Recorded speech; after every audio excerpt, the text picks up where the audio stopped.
लीजिए प्रस्तुत है हमारी सनातन यौगिक विरासत पर प्रकाश डालता कार्यक्रम योग संवाद।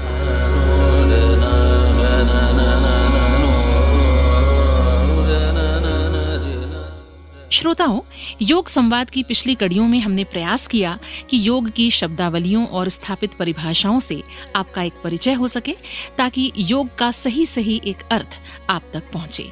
और हमें उम्मीद है कि हमारा ये प्रयास आपके लिए लाभप्रद रहा होगा और योग जैसे व्यापक और गूढ़ विषय को समझने में आपको एक मदद जरूर मिली होगी।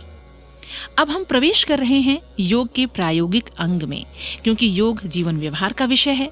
योग के सैद्धांतिक पक्ष को व्यवहार में उतारा जाए तभी जीवन में योग उतरेगा। तो आज हम अष्टांग योग की चर्चा करेंगे, यानी योग के 8 अंगों की। क्या हैं ये 8 अंग और इसे कैसे अपनाया जाए, इसी पर विस्तार से बातचीत होगी। हमारे बीच इस बातचीत के लिए उपस्थित हैं योग, अध्यात्म और जीवन विज्ञान विशेषज्ञ डॉक्टर शशिकांत मणि त्रिपाठी जी। नमस्कार शशिकांत मणि जी। नमस्कार। बहुत स्वागत है आपका इस कार्यक्रम में जी। बहुत ही सुंदर व्याख्या पिछले कार्यक्रमों में रही है, जो हम परिभाषाओं पर चर्चा करते रहे, और आज हम अष्टांग योग की चर्चा करेंगे। तो मैं चाहती हूँ कि सबसे पहले जो हमारे श्रोता हैं उनको आप बताएं कि अष्टांग योग क्या है। अष्टांग योग, योग सूत्र के जो योग के 8 अंग हैं उसके आधार पर इसका नाम अष्टांग पड़ा, जिसमें यम, नियम, आसन, प्राणायाम, प्रत्याहार, धारणा, ध्यान और समाधि, ऐसे ये 8 अंग हैं जो क्रमिक रूप से इसका अगर अनुष्ठान किया जाए तो अविप्लव विवेक ख्याति की प्राप्त होती है। जो अशुद्धियां हैं, अशुद्धियों का नाश होता है जी।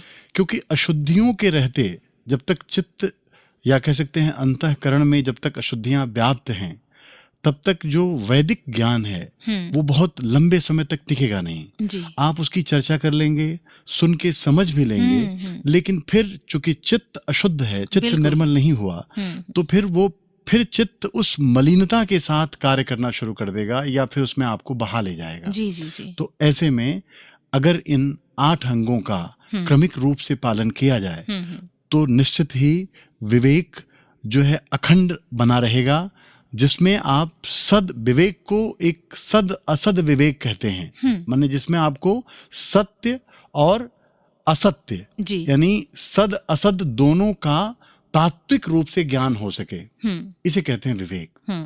और ये तभी होगा जब चित्त की शुद्धि हो जी। और चित्त की शुद्धि के लिए अष्टांग योग का अभ्यास परम आवश्यक है। बिल्कुल।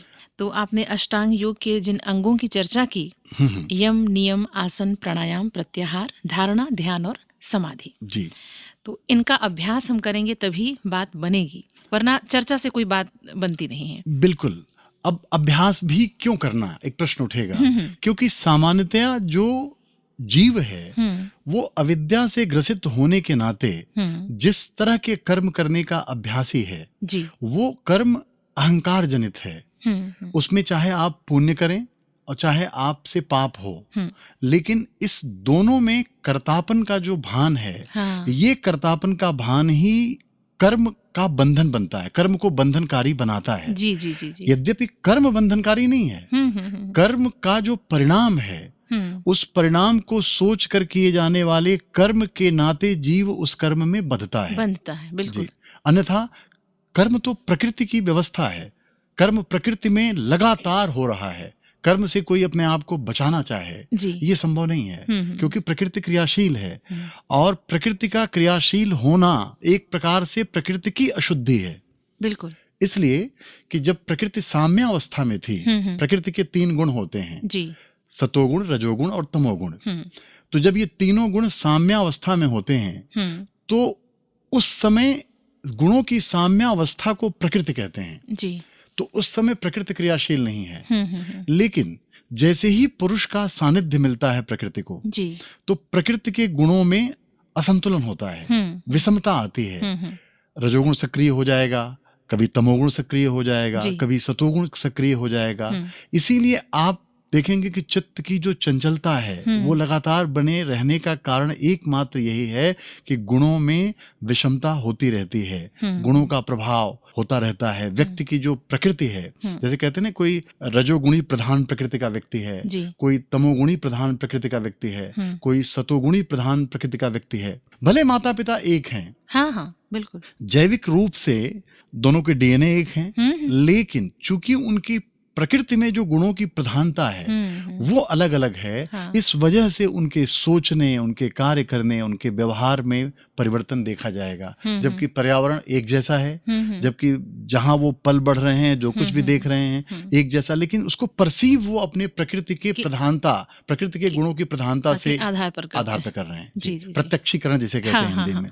धारणा जो उनकी बनती है वो गुण की प्रधानता की वजह से बनती है। एक ही दृश्य है और तीन प्रकृति के लोग अगर उस दृश्य का दर्शन करते हैं तो तीनों का जो दृष्टिकोण होगा वो अलग अलग होगा, बिल्कुल। तो ये परिवर्तन देखा जाता है। तो ये गुणों का परिवर्तन है। जैसे मैंने कहा कि अभ्यास की आवश्यकता है, तो अभ्यास नहीं लेकिन एक सचेत होने की बात तो है, या अपनी प्रवृत्ति को, अपने कार्यों को, अपने विचार मन को बार बार देखने की आवश्यकता है, तब वो व्यवहार में उतरेगा ना। आपने बहुत सुंदर कहा कि सचेत होने की आवश्यकता है। इसी को महात्मा बुद्ध कहते थे कि जागरूकता, इसको माइंडफुलनेस बाद में रूप में प्रचलित हुआ कि आप अपने कर्मों के प्रति जागरूक बने कि आपका जो कर्म है क्या ये समाज के अनुकूल है, या आप जो परिणाम चाहते हैं क्या वो परिणाम दिलाने वाला ये कर्म है।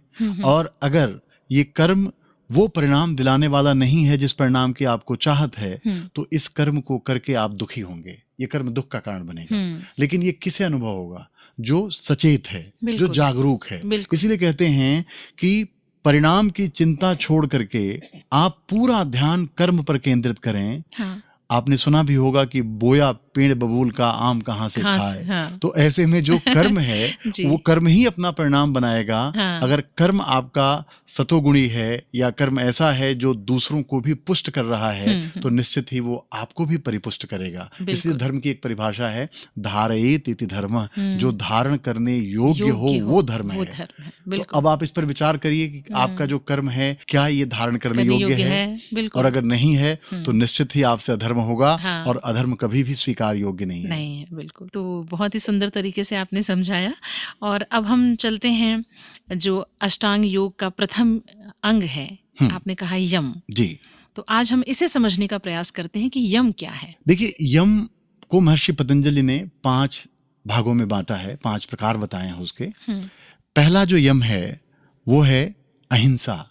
अहिंसा, सत्य, स्तेय, ब्रह्मचर्य, अपरिग्रह, ये यम हैं। और ये भी क्रमिक हैं। अच्छा। ये भी क्रमिक हैं।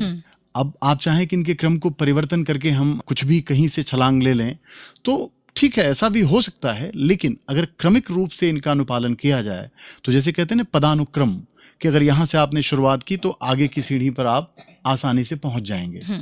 तो जो पहला जो यम है वो है अहिंसा। जी। यम एक प्रकार से निषेधात्मक क्रियाएं हैं। मतलब जो कहते हैं ना, क्रियाएं 2 प्रकार की होती हैं, विधेयात्मक और निषेधात्मक। यानी हिंसा अगर की बात हम करें तो हिंसा इस अहिंसा के संदर्भ में विधेयात्मक दिखता है। हाँ। और अहिंसा एक निषेधात्मक अर्थ लेके प्रकट हो रहा है हमारे सामने। हाँ, हाँ। यानी अहिंसा को बिना हिंसा के समझा नहीं जा सकता। बिल्कुल। हाँ। अब इसको समझने के लिए हम लोग थोड़ा विचार करें कि अहिंसा के बारे में कहा जाता है कि मन, वचन और कर्म से, चूंकि हम किसी भी व्यक्ति के साथ व्यवहार इन्हीं 3 साधनों से करते हैं। ठीक है, शरीर से कर्म करते हैं, मन से विचार करते हैं और वाणी से भाषा का प्रयोग करते हैं। जी। तो ऐसे में इसी से हम किसी को सुखी या दुखी करते हैं। बिल्कुल। है ना। हाँ। तो कहते हैं कि मन, वचन, कर्म से किसी को दुखी ना किया जाए, ये है अहिंसा। हाँ। अगर आपके किसी वाणी से, किसी व्यवहार से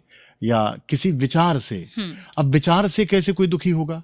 आपको बताऊं, वर्तमान में मनोविज्ञान में ऐसे प्रयोग किए गए हैं, डॉक्यूमेंटेड हैं जी। कि आप अगर किसी व्यक्ति के बारे में बुरा विचार रखते हैं, हमेशा उसको लेकर के नकारात्मक तरीके से सोचते हैं, हाँ। तो उस व्यक्ति को कुछ भी मत बोलिए, हाँ। आप उसके सामने से गुजर जाइए तो भी वो असहज महसूस करेगा। बिल्कुल, ये होता है। ये होता है। हाँ। जबकि विचारों की अभिव्यक्ति नहीं हुई है। क्योंकि हाँ। विचारों की अभिव्यक्ति वाणी या कर्म के माध्यम से होगी। लेकिन कुछ तो अभिव्यक्त हुआ है। हाँ, कुछ तो हुआ है। तो विचार एक प्रकार की ऊर्जा है। हाँ, हाँ। तो अंततः विचार में अहिंसा न हो, हाँ। मतलब विचार में हिंसा न हो, जी जी। ऐसी स्थिति कैसे बनेगी? इसके लिए यम का अनुशासन है कि आपके विचारों से पहले हिंसा मिटनी चाहिए। हाँ। अब आप देखें तो जब भी हम सुखी या दुखी होते हैं तो हमारे सुखी और दुखी होने का आधार क्या है? क्या सुख और दुख का अपना कोई शाश्वत सत्ता है? आप देखेंगे तो आपका सुख भी रिलेटिव टर्म में खड़ा होता है। बिल्कुल। किसी को बिना अपने से सुखी देखे आपको अपने दुख का अनुभव नहीं होता और किसी को बिना अपने से दुखी देखे आपको सुख का अनुभव नहीं होता। जरा शब्द पर ध्यान दीजिएगा। अगर एक व्यक्ति सुख का आकांक्षी है तो इसी के साथ साथ यह बात भी आपको समझनी होगी कि उस व्यक्ति को उसके सुख की आकांक्षा पूरी तभी होगी जब उसके आसपास उससे दुखी लोग हों, अन्यथा उसको अपने सुख का अनुभव नहीं होगा। सुख का अनुभव हमें दूसरों के दुख के संदर्भ में होता है, सापेक्ष है। इसीलिए हम लोग कई बार सहज में देखते हैं, लोग कहते हैं कि आदमी अपने दुख से दुखी नहीं है, दूसरों के सुख से दुखी है। तो ये बात कह तो देते हैं, लेकिन संज्ञान में आप लीजिए तो सच ये है कि आपको दुख होता ही तब है जब आपसे सुखी लोग आपके पास होते हैं। तो ऐसे में जब आप अपने से सुखी व्यक्ति को देखकर दुखी होंगे तो जाहिर सी बात है कि आपके मन वचन कर्म में उसके प्रति हिंसा होगी। बिल्कुल। और जब आप अपने से दुखी व्यक्ति को देखकर सुखी होंगे तो इसका मतलब ये भी एक प्रकार का हिंसात्मक वृत्ति है कि आप अपने आसपास सुख नहीं देखना चाहते, दुखी व्यक्तियों को देखना चाहते हैं। तो यहाँ एक बहुत बुनियादी त्रुटि होती है व्यक्ति से। तो इस बात को ऋषि समझते हैं। वो कहते हैं कि जब तक आपसे अहिंसा का व्रत नहीं, इसको आप व्रत के रूप में स्वीकार नहीं करेंगे, जब तक आप अपना व्यवहार अहिंसात्मक नहीं करेंगे, तब तक आपके जीवन में दुख बना ही रहेगा। क्योंकि हिंसा के मूल में दुख है और अहिंसा एक ऐसी स्थिति है जहां दुख से आपको निवृत्त किया जाए। तो आप अगर चाहते हैं कि जीवन में दुख न हो या आपसे किसी को न दुख हो, ना आप किसी से दुखी हो, अगर एक ऐसी अवस्था की कामना आप करते हैं और सभी करते हैं, तो ऐसे में आपको अहिंसा व्रत का पालन करना होगा। जी। तो बहुत ही सुंदर तरीके से आपने बताया कि यम का जो पहला अंग है अहिंसा, सामान्य तौर पर अहिंसा से हम आशय यही लेते हैं कि किसी को भौतिक रूप से, शारीरिक रूप से हम चोट ना पहुंचाएं, लेकिन मन वचन और कर्म से हम किसी को तकलीफ ना दें। और उसमें विचार की जो आपने बात की कि वास्तव में विचार से भी ये बात ना हो, क्योंकि विचार की भी एक ऊर्जा है जो पहुंचती है सामने वाले तक। तो एक तरह से ये हमारा अंदर का परिष्कार हो गया, मुझे लगता है। बिल्कुल, परिशुद्धि इसको कहते हैं। हाँ, परिशुद्धि हो गई। बिल्कुल। तो बहुत ही सुंदर ये रहा कि अहिंसा का हम व्रत करें। जी। और अब मैं चाहती हूँ कि हम दूसरे अंग की तरफ बढ़ें। हाँ, अब अहिंसा के बाद जैसे ही अहिंसा की सिद्धि होगी, जैसे ही आपने दूसरों में दोष देखना बंद कर दिया, दोष दर्शन जिसे कहते हैं, दोष देखेंगे तो हिंसात्मक हो जाएंगे आप। तो ऐसे में जब गुण देखेंगे तो आपके अंदर उसके प्रति हिंसा का भाव नहीं होगा। जो आपको गुणशील दिखाई दे या गुणवान दिखाई दे, उसके प्रति आप हिंसात्मक नहीं होंगे। लेकिन जिसके दोष आप देखते हैं उसके प्रति आप चाह करके भी अहिंसक नहीं हो सकते। बिल्कुल। कहीं न कहीं हिंसा का भाव आ ही जाता है। ठीक है। या कोई आपका दोष देखे, उसमें भी आपके अंदर तकलीफ होगी, एक हिंसा होगी, आप अपने साथ ही हिंसा कर बैठेंगे, है ना। तो ये बड़ा विशद है, दोनों तरफ ये देखना है इसे कि ऐसा नहीं हुआ कि हम दूसरों को दुख न दें, इसके लिए हम खुद को दुखी करने लगे, या फिर हम दूसरों को सुखी करना चाहते हो और अपने दुख की हमें परवाह ही ना हो। सच ये है, ये मतलब पूरी तरीके से दुख से मुक्ति का नाम है अहिंसा। दुख जहां भी होगा, चाहे वो आपका अपने साथ हो और चाहे आप किसी और के साथ व्यवहार करते वक्त उसे दुखी करें, तो दोनों क्रिया में हिंसा होगी। और हिंसा से सत्य प्रकट नहीं होगा। सत्य तभी प्रकट होगा जब आप अहिंसा व्रत का पालन करेंगे। पहले पदानुक्रम का अगर आपने अपने जीवन में अनुपालन किया, अनुष्ठान किया, पहले यम अहिंसा का, तो इसके बाद सत्य आपके जीवन में प्रकट होगा। प्रकट होगा का मतलब ये नहीं कि कहीं कहीं था नहीं, वो है, लेकिन उसको आप देख पाएंगे। ठीक वैसे ही जैसे पानी में जब लहर नहीं होती तो आप नीचे देख पाते हैं, और ऐसे ही आपके चित्त में अगर लहरें उठ रही हैं, चित्त शांत नहीं है, तो फिर ऐसे में सत्य का साक्षात्कार आप नहीं कर पाओगे। आप हमेशा दूषित दृष्टि से किसी को देखोगे और वो देखना ही अपने आप में सत्य से वंचित हो जाने जैसा है। कहते हैं ना, जब किसी के प्रति कोई धारणा आप निर्मित कर लेते हैं तो उस धारणा के द्वारा, कहते हैं जैसे चश्मा आपने लगा रखा है, उस चश्मे से आप दुनिया देखेंगे। तो अगर दोष दर्शन की दृष्टि आपकी है तो चाहे कुछ भी हो जाए, आप गुण के साथ भी दोष ढूंढने की कोशिश करेंगे। फिर ऐसे में जब दोष दिखेगा तो आप उस व्यक्ति के भी लिए अच्छे साबित नहीं होंगे और वो व्यक्ति भी आपके साथ अच्छा व्यवहार करने में सक्षम नहीं होगा। विचारों में भी अगर ऐसा है, आप कभी महसूस करिए कि अगर हम विचार से शुद्ध नहीं हैं और हम चाहते हैं कि हमारे प्रति लोग बहुत अच्छा व्यवहार करें, ऐसा नहीं होता। अक्सर लोग जो शिकायत में होते हैं वो पूरी जीवन शिकायत ही करते रहते हैं। बिल्कुल, उनका कंप्लेंट कभी खत्म नहीं होता। और बिना कंप्लेंट खत्म हुए, बिना शिकायत खत्म हुए आप अहिंसक नहीं हो सकते।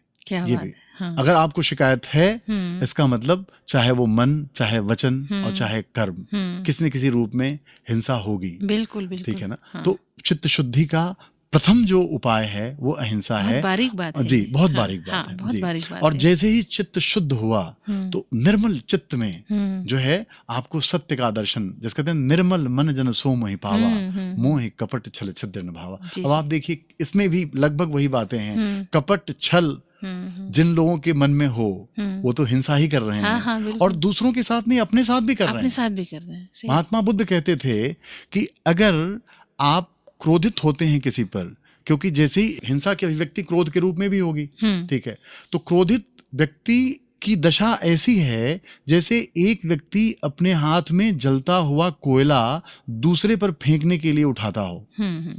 अब जिस पर फेंकने के लिए आपने जलता हुआ कोयला उठाया, वो हो सकता है कि आपका निशाना चूक जाए और वो उससे बच जाए, लेकिन आप तो अपने को जला बैठे, तो आपने अपने साथ तो हिंसा कर ही लिया, है ना। तो ऐसे में जिनके चित्त में छल है, कपट है, जिनका मन निर्मल नहीं है, वो हिंसक होंगे ही जी। तो ऐसे में उनको हिंसा से मुक्त करने के लिए अहिंसा का हमेशा अगर उनके संज्ञान में रहे कि हमें अहिंसक होना है, हमें न कष्ट देना है, न कष्ट में रहना है, तो वो फिर सत्य का अनुसंधान करेंगे। सत्य अपने आप उनके सामने प्रकट होने लगेगा जी। और सत्य के प्राकट्य का मतलब हुआ कि आप अपने ही स्वरूप को, अपने दृष्टा स्वरूप के करीब होने लगेंगे। सत्य का मतलब ये हुआ। अच्छा। सत्य का मतलब एक सामान्य अर्थ में ये है कि अपनी इंद्रियों द्वारा जिन विषयों का जैसे आपने ज्ञान प्राप्त किया उसको उसी रूप में व्यक्त कर देना सत्य है। लेकिन गहरे अर्थ में देखा जाए तो सत्य का मतलब ये भी हुआ कि आपको सत्य का साक्षात्कार, जिसको हम कहते हैं कि आत्म अनुसंधान को भी सत्य का साक्षात्कार, कि सत्य क्या है। हाँ। आपके जीवन में क्या सत्य आपका शरीर है? तो अगर शरीर सत्य है तो इस शरीर ने जितनी अवस्थाएं बदली हैं, उन अवस्थाओं के बदलाव के कारण से क्या इसकी सत्यता सिद्ध हो पाएगी? नहीं हो पाएगी। तो इसका मतलब ये बदल रही है और आगे भी बदलेगी। भगवान कृष्ण गीता में कहते हैं जन्म मृत्यु जरा व्याधि दुख दोषानुदर्शनम, कि मतलब ये तो शरीर में जन्म लेने वाले के साथ ही आपको देखना चाहिए, है ना। हाँ। कि वो जन्म लिया है तो मृत्यु भी होगी, बूढ़ा भी होगा, रोग भी होगा, तो ये सारे ये तो होंगे ही। तो फिर जब ये आप जानेंगे तो इसके होने से आप बहुत विचलित नहीं होंगे, आप मान लेंगे ये शरीर का धर्म है, ठीक है। तो लेकिन जब आप मान के बैठे हैं कि नहीं हमारे शरीर में परिवर्तन नहीं होना चाहिए, हमारे विचारों में परिवर्तन नहीं होना चाहिए, तो ऐसा नहीं है। चित्त की चांचल्यता चित्त का स्वाभाविक धर्म है, उसको दूर करने के लिए ही महर्षि पतंजलि ने कहा कि अभ्यास वैराग्याभ्याम तन्निरोधः, कि अभ्यास वैराग्य का अभ्यास करो, क्योंकि राग का अभ्यास करोगे तो राग के अभ्यास से परिवर्तन होगा, और परिवर्तन जो है आपको दुख दोष का दर्शन कराएगा, जिसकी वजह से आप दुखी होंगे, और दुखी होकर के आप अपने प्रति भी हिंसक होंगे और दूसरे के साथ भी आप अहिंसापूर्ण व्यवहार नहीं कर पाएंगे। तो ऐसे में आप उस सत्य को जानो, सत्य का साक्षात्कार करो। तो अहिंसा के बाद जो दूसरा यम है वह सत्य है। सत्य के बाद जो तीसरा यम है उसे अस्तेय कहते हैं। अस्तेय का मतलब होता है अचौर्य, यानी चोरी न करना। जी। अब ऐसे में देखें तो पूरा ये जगत का जो जीवन है ये परस्पर आश्रित है। ऐसा नहीं है कि हमारा जीवन हमारे स्वयं के सत्व से है। अगर देखें तो हम सांस नहीं ले सकते अगर पेड़ हमें ऑक्सीजन नहीं दें, हमारे उदर की पूर्ति नहीं हो सकती अगर धरती से अन्न उत्पादित ना हो। तो ऐसे में एक ऐसी दृष्टि पैदा होगी मनुष्य के अंदर कि उसका पूरा व्यवहार ही बदल जाएगा। और गीता में तो भगवान कृष्ण ने कहा कि तुम देवताओं का यज्ञ से पुष्टि करो और देवता तुम्हें अन्न से पुष्ट करेंगे, औषधियों से पुष्ट करेंगे जी। तो ऐसे में चोरी का मतलब ये हुआ कि जब मनुष्य के अंदर कृतज्ञता का बोध न हो। अच्छा। हाँ, जिसे कहते हैं ना कृतज्ञता एक बहुत बड़ा मतलब सकारात्मक आपके पास शस्त्र है जिसके द्वारा आप अपने जीवन में बहुत सकारात्मकता ला सकते हैं और जीवन के बहुत सारे विपरीत परिस्थितियों से अपने आप को मुक्त कर सकते हैं अगर कृतज्ञ भाव आपके अंदर हो। क्योंकि गहरे में देखें तो मनुष्य जब भी अभाव का अनुभव करता है तभी वो चोरी या फिर गलत कार्य करता है। अधर्म होता ही है अभाव के नाते। बिल्कुल। और अगर आप ये महसूस करें कि आप कितने कृतज्ञ हैं कि आज आपका जीवन मिला हुआ है, आपकी सांसें चल रही हैं, विचार करने की बात है ये। यम एक ऐसा विचार है जिस विचार के द्वारा व्यक्ति के अंदर से निषेधात्मक कार्य समाप्त हो जाते हैं। ये निषेधात्मक जरूर लग रहा है लेकिन निषेधात्मक कार्य से निवृत्ति इसका परिणाम है कि आपके जीवन में सब कुछ सकारात्मक होने की तरफ होना शुरू हो जाएगा अगर आपने इन यमों का पालन किया। बिल्कुल। अब देखिए ये भी एक रोचक सी बात है कि अस्तेय, हम गांधी जी के संदर्भ में भी इस बात को सुनते हैं कि वो अस्तेय का पालन करते थे, लेकिन जब हम आध्यात्मिक जगत में जाते हैं तो इस अस्तेय का और गहरा अर्थ हमें मिलता है। गांधी जी से एक बार पूछा किसी ने कि आपने ईश्वर को देखा है? तो उन्होंने कहा मैंने ईश्वर को नहीं देखा है लेकिन मुझे ऐसा लगता है कि सत्य ही ईश्वर है।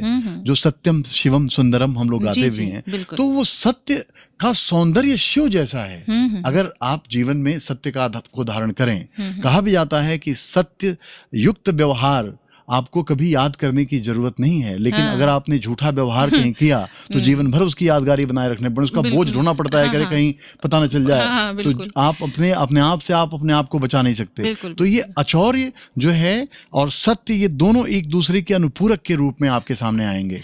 तो अचौर्य का मतलब होता है कृतज्ञता का भाव। किसी का स्वामित्व किसी और का है और उस पर दावा हम करने लगे, यानी दूसरे के स्वत्व का अपहरण करना। ये क्या है? ये जो है चोरी है, छल है ना? छल से किया जा सकता है। और अचौर्य का मतलब कि दूसरे के स्वामित्व को स्वीकार करना। ठीक है, तो कृतज्ञता का भाव, धन्यवाद का आपके अंदर तभी होगा जी। इसके बाद ब्रह्मचर्य को सामान्य अर्थों में कहते हैं कि मन, वचन और शरीर से जो मैथुन से संबंधित अवस्थाओं का सर्वथा त्याग करना। लेकिन मैं इसे थोड़ा सा और अगर विस्तार में कहूं तो ब्रह्मचर्या से ब्रह्मचर्य बना है।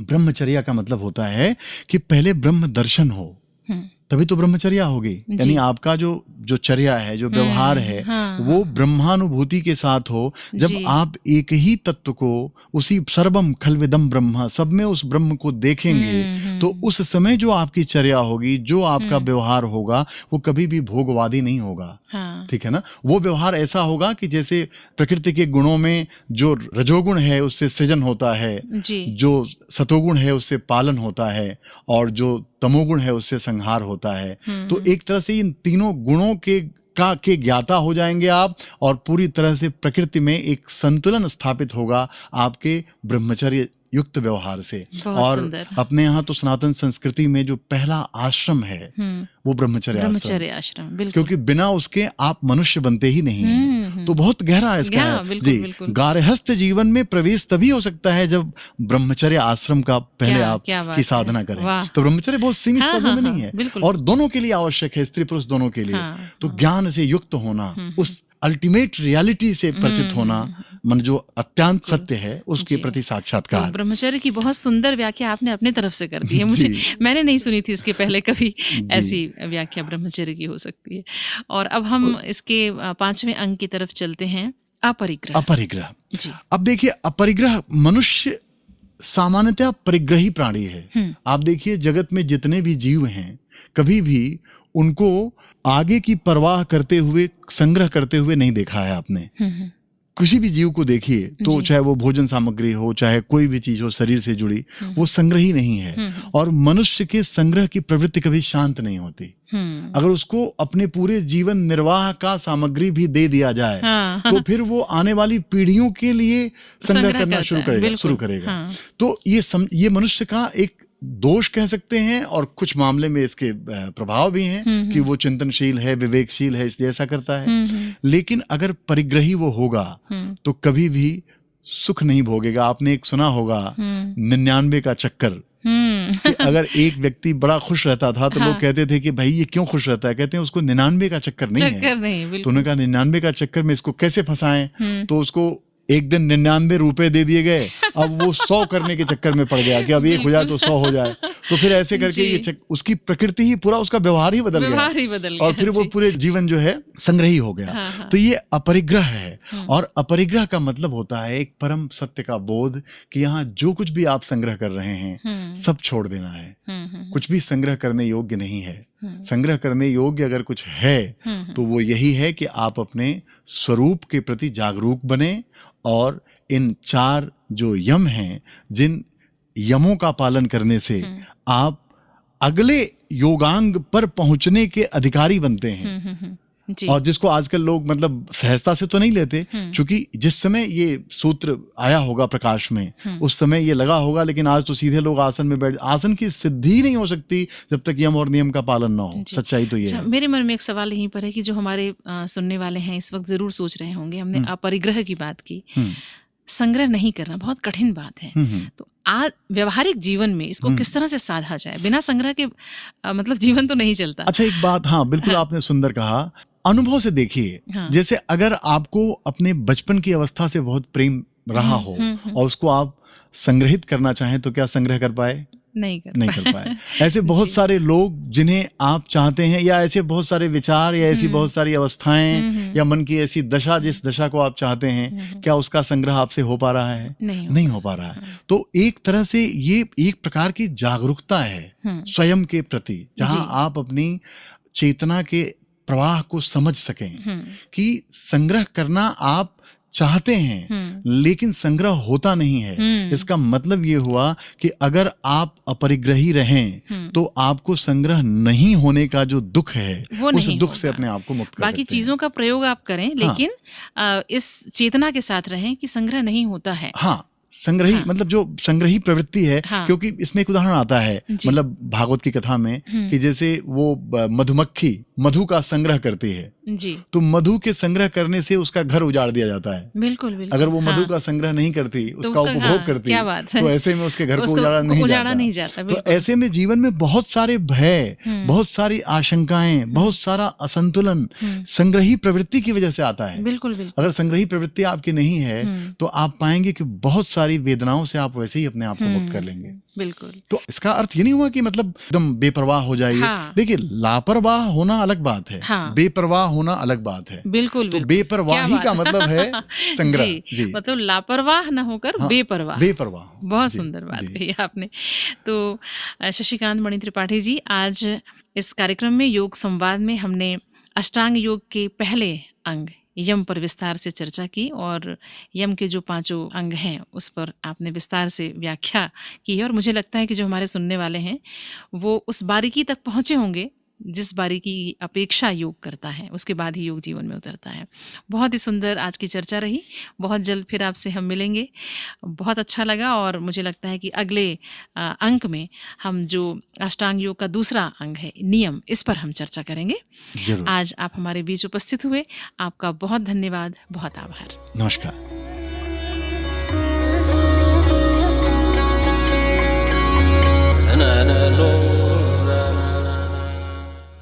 तो श्रोताओं, योग संवाद कार्यक्रम में आज हमने अष्टांग योग के पहले अंग यम पर चर्चा की, और इस बातचीत के लिए हमारे बीच उपस्थित थे योग, अध्यात्म और जीवन विज्ञान विशेषज्ञ डॉक्टर शशिकांत मणि त्रिपाठी।